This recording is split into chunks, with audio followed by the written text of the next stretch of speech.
জাতীয় ব্যাডমিন্টনে triple crown জিতলেন সেনাবাহিনীর নাসিমা খাতুন। আর ছেলেদের এককে হ্যাটট্রিক চ্যাম্পিয়ন আনসারের খন্দকার আব্দুস সোয়াদ। এদিকে পদত্যাগ করেছেন ফেডারেশন সভাপতি সালাউদ্দিন আলমগীর।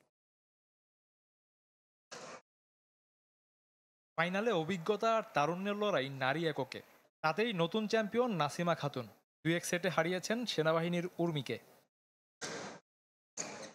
এককের মতো দ্বৈত আর মিশ্র দ্বৈত নাসিমার রাজত্ব। ট্রিপল ক্রাউন জিতে আনন্দে আত্মহারা এই শাটলার।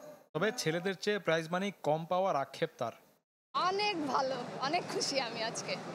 একটু তো মন খারাপ হয় ওদের থেকে আমরা একটু কম পাবো, বাট ঠিক আছে, কারণ ওদের একটু বেশি এফোর্ট দিতে হয়।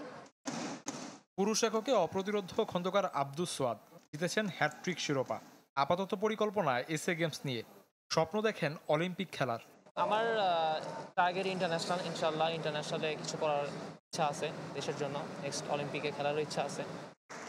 নাসিমার কল্যাণে 39তম জাতীয় ব্যাডমিন্টনের চ্যাম্পিয়ন সেনাবাহিনী। যৌথ রানার্স আপ পুলিশ আর আনসার। আইন উপদেষ্টা ডক্টর আসিফ নজরুল পুরস্কার তুলে দেন। তবে অনুপস্থিত ফেডারেশনের অ্যাডহক কমিটির সভাপতি। কমিটি গঠনের মাস তিনেকের মধ্যে পদত্যাগ করেছেন সালাউদ্দিন আলমগীর, যার নেপথ্যে বাকিদের সাথে দূরত্ব।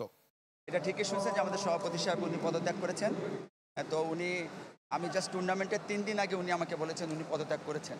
উনি ওনার সম্পূর্ণ ব্যক্তিগত কারণ দেখিয়েছে।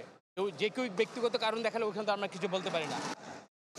জাতীয় ব্যাডমিন্টনের সেরা শাটলারদের নিয়ে 1 আগস্ট এসএ গেমসের ক্যাম্প শুরু হবে। শাওন, চ্যানেল 24, ঢাকা।